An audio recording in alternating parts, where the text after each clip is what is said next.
You are looking at Julian's pronunciation guide, where we look at how to pronounce better some of the most mispronounced words in the world, like this other curious word. But how do you say what you're looking for today? Name pronunciation. Yes, I know the spelling makes it a little bit confusing. It is a first name. It's also a pattern in ornamental textile design.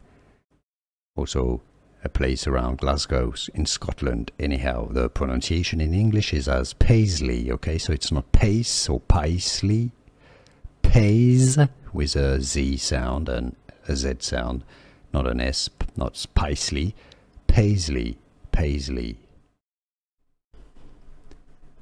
Name pronunciation. Yes, I know the spelling makes it a little bit confusing. It is a first name. It's also a pattern in ornamental textile design. Also a place around Glasgow in Scotland. Anyhow, the pronunciation in English is as Paisley, okay? So it's not Pace or Paisley.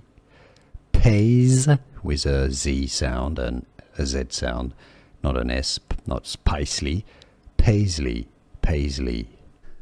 Here are more videos on how to pronounce more confusing words and names too many mispronounced. Like this video if you found it useful. I appreciate your support. I'll see you soon and thanks for watching.